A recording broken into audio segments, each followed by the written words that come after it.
Hey everybody, Happy New Year.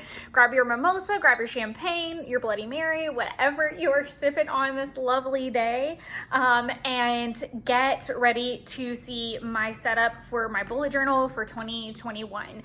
Now, if you're brand new to my channel, welcome and thank you guys for stopping by. But if you are a subscriber and you're sitting there going, what the heck, I didn't even know you had a bullet journal, that's okay. So after I filmed my setup or my lineup for 2021 video, I had already started having some thoughts about maybe going into bullet journaling. And I was starting to read the book by writer Carol, which I don't have near me. It's actually in my car because it's still being read. It's a fantastic book. I'll link it down below. And it goes into the mental aspect of journaling and planning and things like that. So it's not just a book about, hey, this is bullet journaling, this is how you do it. And it was really enlightening for a lot of reasons. So I decided to grab a blank notebook that I had lying around. I got this little guy back in like March or April when quarantine kind of kicked off and the whole stay in place thing started happening. This is a MD Midori notebook. It's an A5 dot grid. So I'll just flip it back here where it's blank. The dot grid is really fine. I don't even know that you can see it on camera. It's like a light blue. It's very similar. This is my Hobonichi.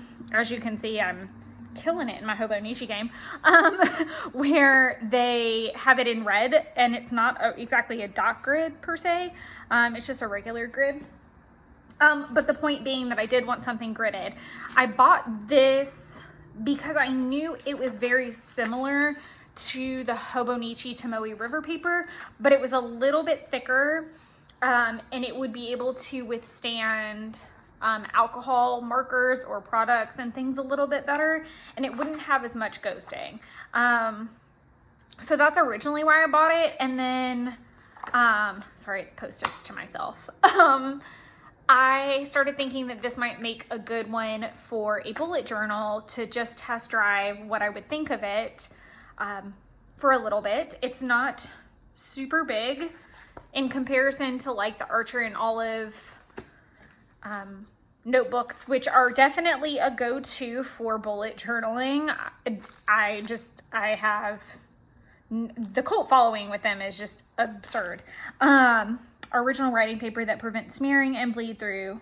So, and it is a really good paper. I've been working on it now for quite a little bit. But the point being that I thought it would make a really great test run at as a bullet journal because 1, it was small, 2, it was a dot grid, 3, it was similar to paper that I already worked with the Hobonichi. So let me test drive this theory is the point. As you can see, I didn't bother covering it and it's already gotten some nasty, lovely wear and tear. If you're a longtime subscriber, you already know that I don't tend to cover them.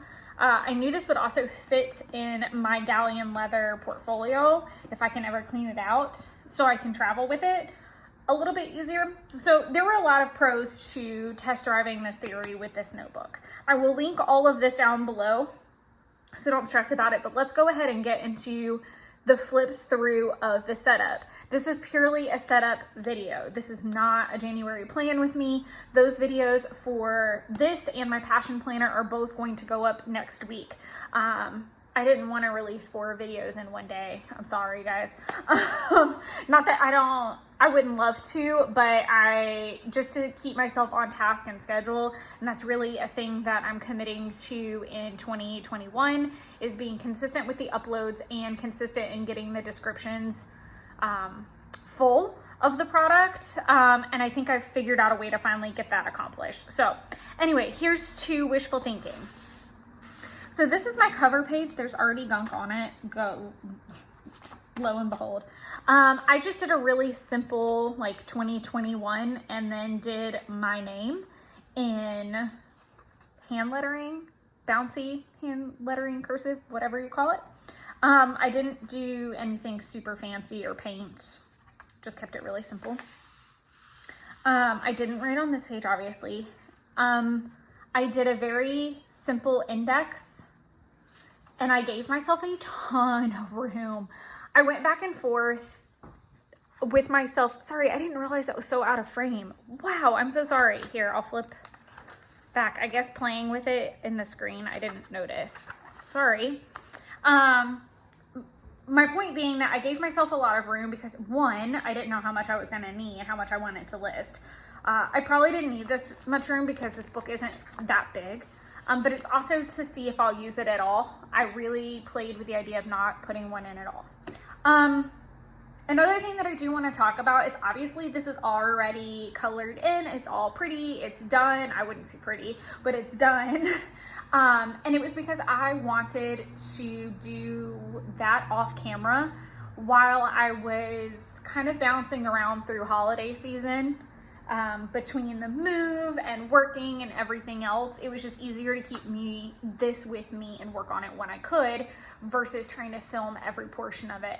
Moving forward, past January. So my goal is that January will be the January plan with me will be more of a flip through style. And then starting with the February plan with me, it'll be more of a process. You'll get to see, me actually put the page together. I'm gonna do everything in pencil and then go back. That seems to be what I think will work best in terms of those process videos, just so that you know what to expect going forward and where I'm intending on taking this journey to, or this process to, so that if that's more of your cup of tea, you know that it's coming or you know what to expect. This is a grid spacing page. I didn't bother labeling it because it was pretty simple. I have found it extremely helpful because I already know how many squares that I need, or dots that I need to go over, whatever the case may be, to separate into halves, quarters, or thirds. And I found that very helpful as I played with the journal itself. I kept my key pretty simple, and just, there are some things that I did change. So I did decide to go with a box method for my tasks. I know a lot of people use just the bullets themselves. And if you follow the Ryder Carroll method, you do the bullets. So that's a little different. And the reason for this was I wanted to be able to put a slash through it if I had started it at bare minimum. I do a little bit of a different symbol now for task migrated, and it's the Ryder Carroll version of the more or less sign. What is it? It's the sign that looks like this. It's the little triangle that points that way. Typically it would point that way if it was scheduled. That really doesn't happen to me often, so it didn't seem to be something that I wanted to throw in there. I really wish I had the book up here, but I think I have,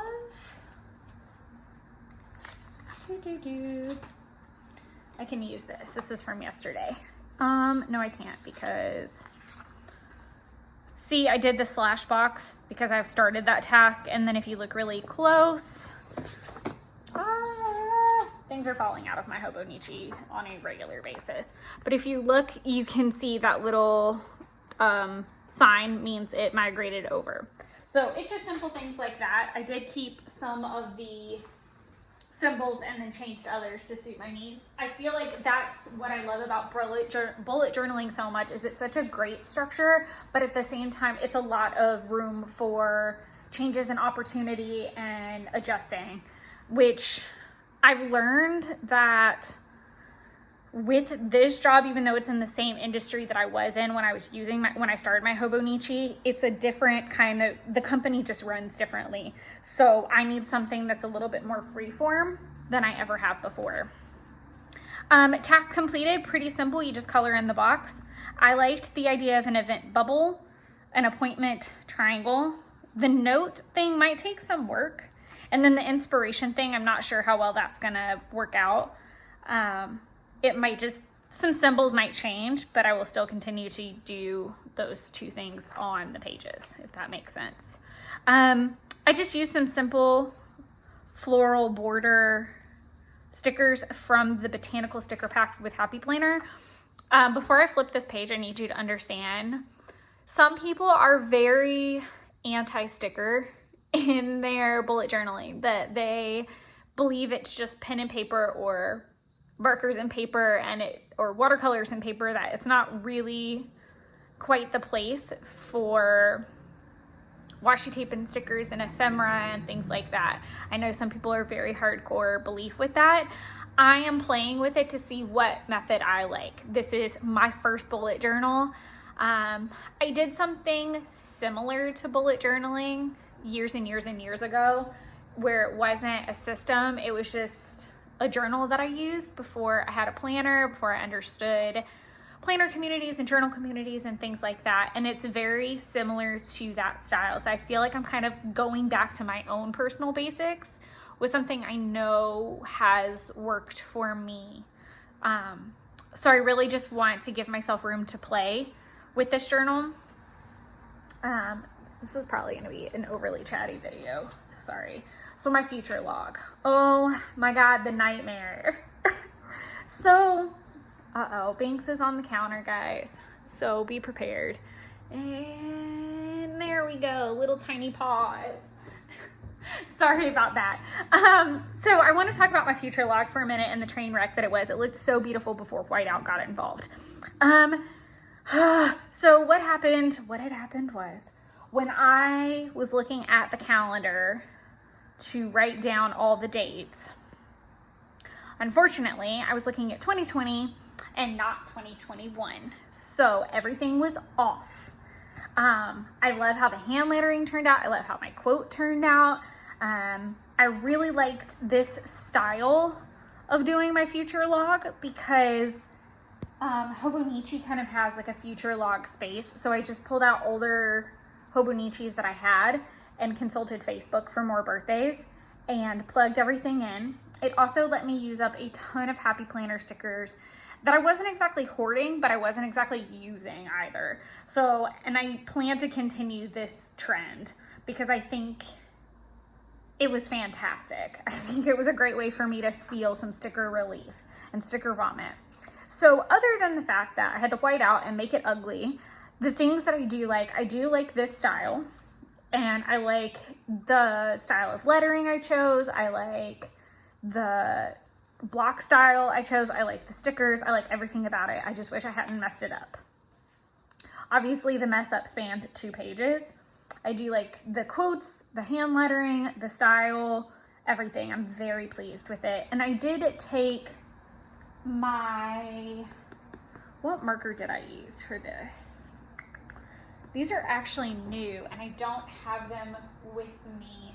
They're like a pastel color Faber-Castell set, and Binks is back. She is in love with this kitchen island completely and totally. So I'm gonna hold her for a minute because maybe she'll like that or not. She's liking jumping up on everything. She's a big fan of the new apartment. Anyways, point being, I really did like how I chose to style my future log. I'm just mad that I messed it up. And I do want to talk about that a minute. It's very important to do everything in pencil. This is why. And double check yourself. But this is my first one. I knew I was going to make a lot of mistakes. I knew it was probably going to be messy. And I knew I was going to be heartbroken if I spent the money on like an Archer and Olive and then messed it up. I wanted to do a test drive version before I bought like a really, really, really nice Archer and Olive. And now I know that this is gonna work. And now I'm looking very actively at Archer and Olive again. So moving over, I love how this spread turned out. It's a lunar calendar with a mess up. So July is here and June is here and they should be switched. And that was because I put too many circles on this one and I had already done it in pen. So I couldn't go back and fix it. And then I just did, this was like when I started to play with the watercolors, and I went very easy on the decorations and the design. So I definitely think it'll be wonderful to flip through this at the end and see the progress I make with decorating, because I kept it really simple and black and white with like the hand lettering style and things like that, minus the stickers, which I really don't feel like counted. Oh, and I will link those Faber-Castell pens down below too. But the point being that this was like my first watercolor playing. I used Micron on every single page because I knew in some cases I would want a watercolor and in some I was gonna leave blank. So all the black that you see is Micron. in one form or another. I used various points, and I'll link them all down below, and just some like maybe thoughts on certain points and what I tried. I hate my handwriting in micron, which is so dumb to say, but when I use the Pilot G2 pens, they are not archival. So I knew I couldn't watercolor over them, which could potentially be a problem. So I wanted to cut down as many complications as I could in the creation process. So that's the reason that I did everything in micron. But I do like my lunar calendar, and then I just did some fun paint splatter. And then this is the moon phases, explaining what each moon phase kind of means and what you should expect from that, or maybe tasks list for that. So just keeping your mind in a good space as the moon phases change. We have another ugly page. So I think where I messed up was right about here, where I forgot to put my Disney Plus maybe, and everything was off by like 1 bar or something like that, and it was just on the wrong dates. Like I had my car on the 14th and it's really the 11th, so I just had to use some white out and play with it.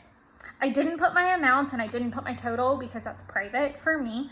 I'll add it in after I do this flip through.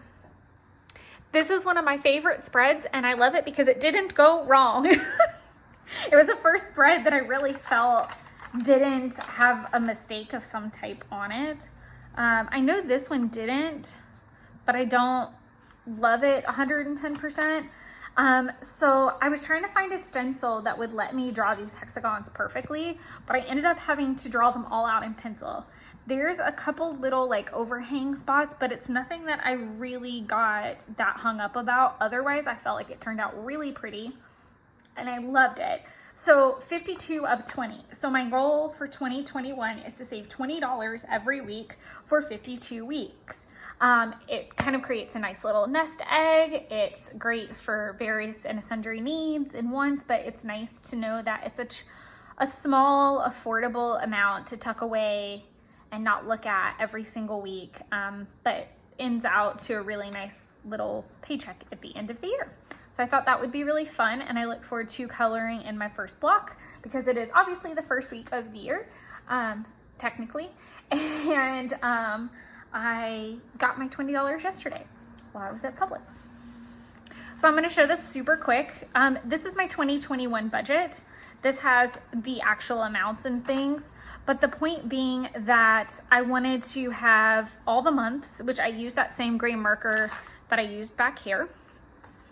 And I wanted to do a full budget for the whole entire year because of the fact that I wanted to be able to see it and help myself stay on track. So obviously with the move happening, things changed in terms of my bills. So I really wanted to feel comfortable about my spending habits and my saving habits, because sometimes I can tend to fluctuate heavily one direction or the other.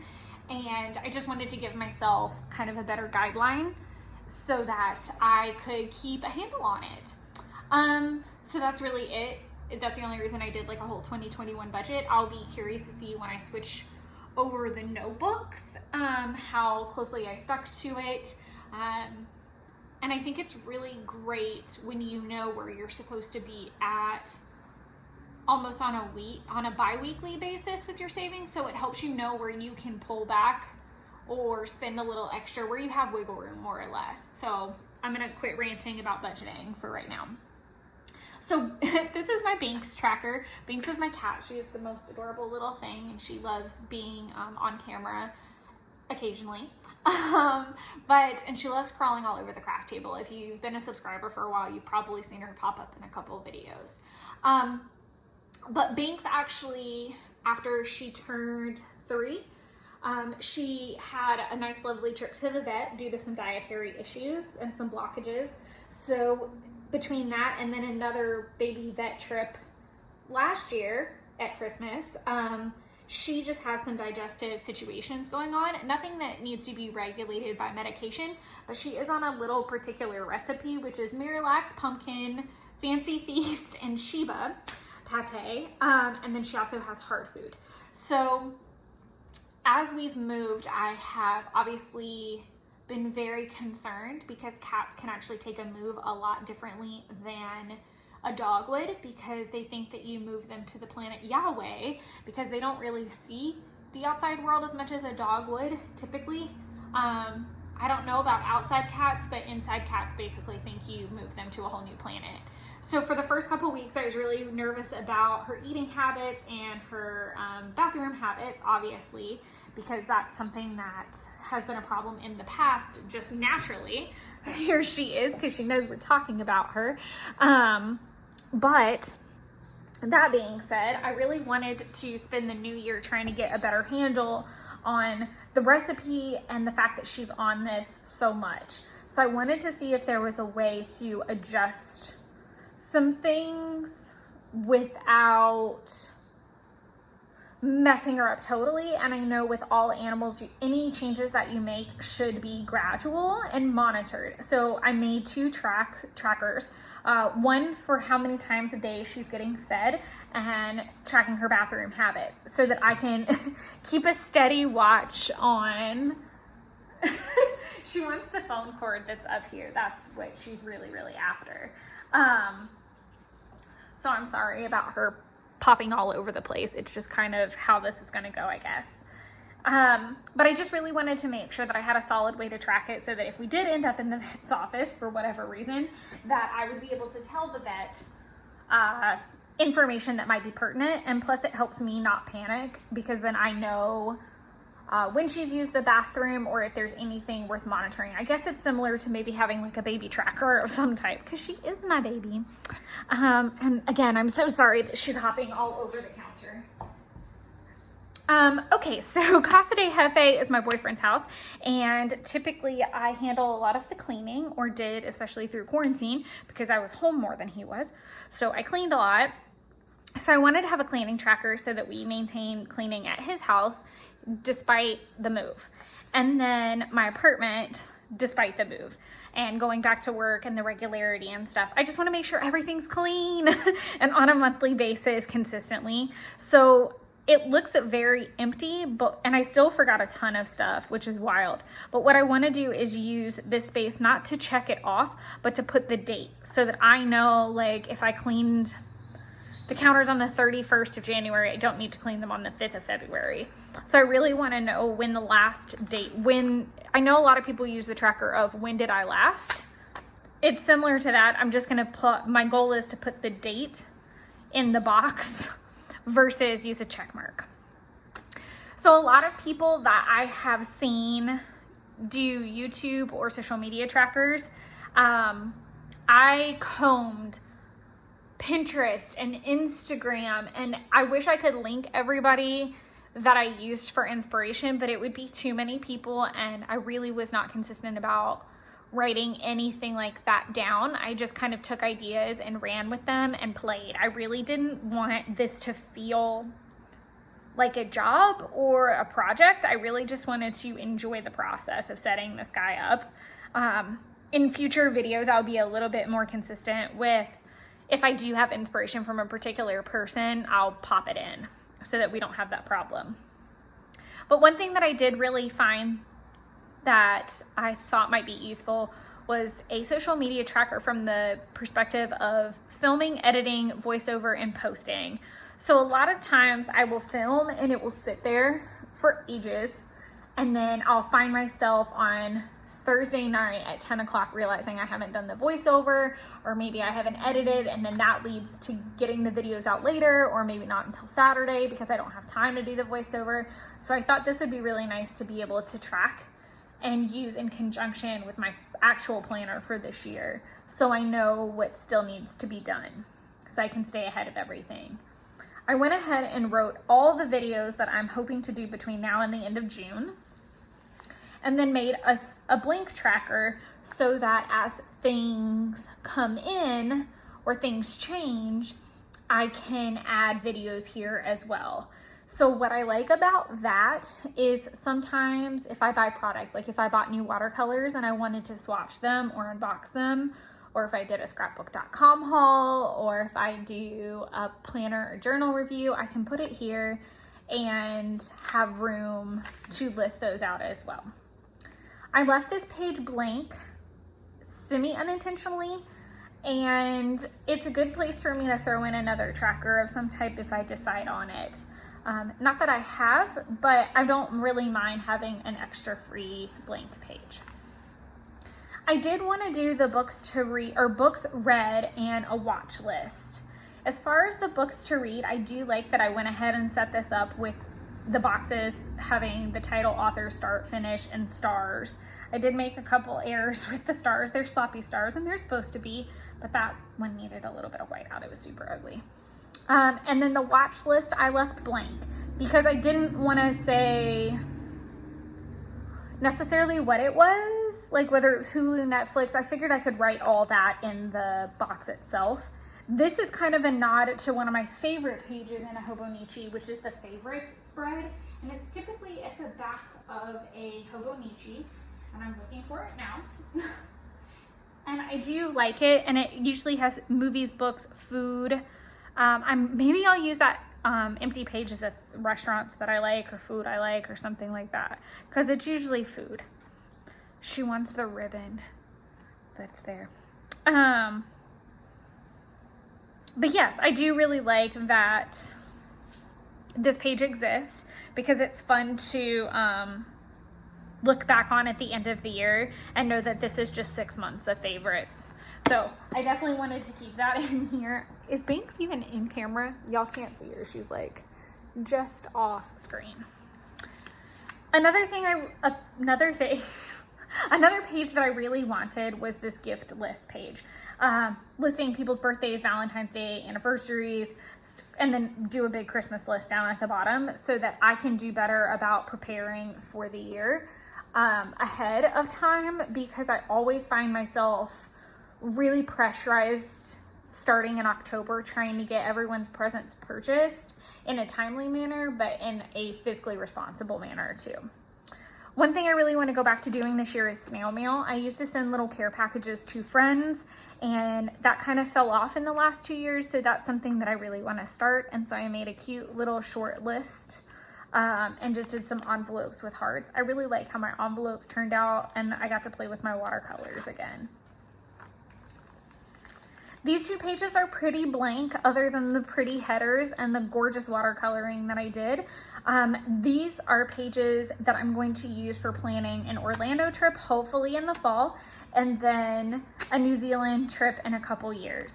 So if you're new to the channel, then you have probably never heard me talk about, well, obviously you haven't because you're new, but I go on a trip to Orlando every single year. Obviously 2020, I did not get to do that because of coronavirus, and the reason that I go didn't exist anymore. It was shut down and the event was not taking place. So that meant no trip. So this year I'm hoping for a trip, and I wanted to have plenty of time to prepare and plan both financially, but also nail down the dates and get things booked as early as possible so that I would feel good about it. And then as far as New Zealand is a trip I've been planning for quite some time and is going to come up in the next couple years. So I really need to be more aware and start planning a little bit better for the very expensive and long trip that will be. I'm hoping to spend several weeks there. So if you happen to catch this video and you're from that area and you have any tips, tricks, or advice, please don't hesitate to put them in the comments. And I would love to chat with you about that. So these are just planner pages, so I wanted to leave them pretty blank so that I'd have plenty of room to play. These are the last 2 pages of my setup. I wish I had written goals instead of resolutions, and I will probably just change that in the new journal that I start. I do expect this journal to get me through to probably the end of March is my goal. I might get lucky enough and be able to finish out April. I don't think that this will make it far. I know most folks who have the Archer and Olives, which are gigantic, say that they usually, from what I've seen, it's very AVEX style where January through June fit in one and July through December fit in another. Seems to be what I see the most of.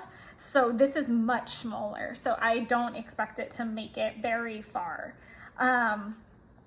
I have already looked at Archer and Olive, and I've got my eye on a couple. The question is going to be if I am patient enough to wait until my birthday to get one and then kind of feel like I maybe have to rush a setup, or what I'm going to do. But I am hoping to have an Archer and Olive for my next journal, just to test drive that and maybe see which one of these works for me better, just so I can keep things kind of limited. I've even thought about maybe purchasing a blank Hobonichi notebook, not the little ones that they sell, but something a little bit bigger and more along the lines of the size of the Avex. Again, I don't know if I said this, but this is A5 and so is my Hobonichi. So I know A6s are smaller, but I do like an A5 size. I'm even looking into the B6. Is it B5 or B6 size? Whichever B is larger. I think it's B5 is larger. I've looked into that size as well. So I'm gonna be playing this year to see what size might work for me the best. Like I said, I wish I had written goals instead of resolutions, but I did use my stencil from Allie Brown and just make these really simple boxes. This is actually a Tombow gray marker that I don't have handy either. It's all down in the car with my supplies because they've been traveling with me the last few weeks. And then this is my one little word of the year. So if you're not familiar with that, that was created by Ali Edwards and is a huge cult following thing as well. I chose the word consistency, and I know I've said that a lot in this video as well. It's a noun. It's the conformity in the application of something, typically that which is necessary for the sake of logic, accuracy, or fairness. And Banks has perked up as though she's heard something, which I think is very funny. But the reason I chose this word is because I feel like my life has been very inconsistent this year, which I'm sure many of you could agree. But I feel like inconsistency has been going on since even before this year started. And I really wanted to be more consistent with my workout, be more consistent with my meal planning, be consistent with my journal posting, be consistent with cleaning and all these other things. So it seemed to me that the word consistency was gonna give me the most bang for my buck in so many facets of my life. So that's the word I chose, and I just did some really pretty watercolor splotches in that printer primary color palette of the pink, the bright yellow, and that pretty blue. And then I splattered some of the color Moon Glow from Daniel Smith on top of that. So it's not as harsh as black, and I just love that little purple splatter effect. But that is it. That is the whole entire flip through. So we're just gonna take it back to the beginning and do a quick flip. I hope that this inspired you to be messy and start a journal or a bullet journal and be kind to yourself. I hope that you will follow along with me in this journey and be very patient with me as I learn the ways. I'll become a bullet journal Jedi yet. But I'm looking forward to filling this out and bullet journaling with you guys. Feel free to comment down below if you have any questions or if you have any tips and tricks. Otherwise, I hope you guys enjoyed this video. I hope you're having a wonderful hungover New Year's Eve, hopefully not too bad, and enjoying some brunching. Not New Year's Eve, it's New Year's Day. But I hope you have big plans for the year, and I hope that you're excited about all the possibilities to come. Thank you guys so much for watching, and I look forward to more setup videos next week. Thanks so much. Bye-bye.